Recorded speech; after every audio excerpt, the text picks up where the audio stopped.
ମୋ ଅନୁଭୂତି रे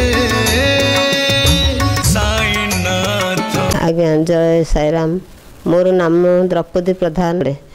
एमती हवा भितर आज्ञा मोर स्वामी निजे पूजा करती एठी आउर देह असुस्थ है से किडनी रोग पीड़ित थिले से चलीगले से चलीगले आज्ञा मत छिड़ी माने मो संसार भासीगला। मुझे बाबा को आसिक जनइली बाबा मो स्वामी की तो नेल मो संसार ए किए रक्षा कर बाबा तू केमी रक्षा करू तू ही जानी थबो ये कथा कही सब आसे सका मंदिर ओलाए बाबा को मोर निजर दुख केवल बाबा को ही जनाए। मुझे कौन से लोक को मोर दुख केबे भी कहनी कि एबे भी कहूनी से बाबा को ही जनाए।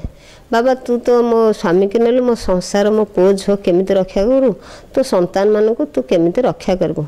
जहाँ से बाबा को आशीर्वाद रू स्वामी जीवा 6 मास भितर मो पुओटी चाकरी पाईगला।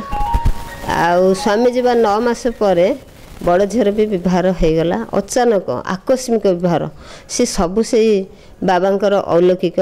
मु तो केबे बहुत दिन है आज्ञा शिरडी भाभी जीवी बोली आज्ञा भी बहुत थर जाइछंती मु किंतु जाई पारेनी। सब भावे बाबा आपनकर कौन डोरी लगुनि मुझे शिरडी जावाई किंतु बाबा तो मत जंजाल छंदी 14 मसरे बड़ झीटी मैट्रिक परीक्षा देला 15 मसरे सान झीटी मैट्रिक परीक्षा देला 16 मसरे पुओटी मैट्रिक परीक्षा देला।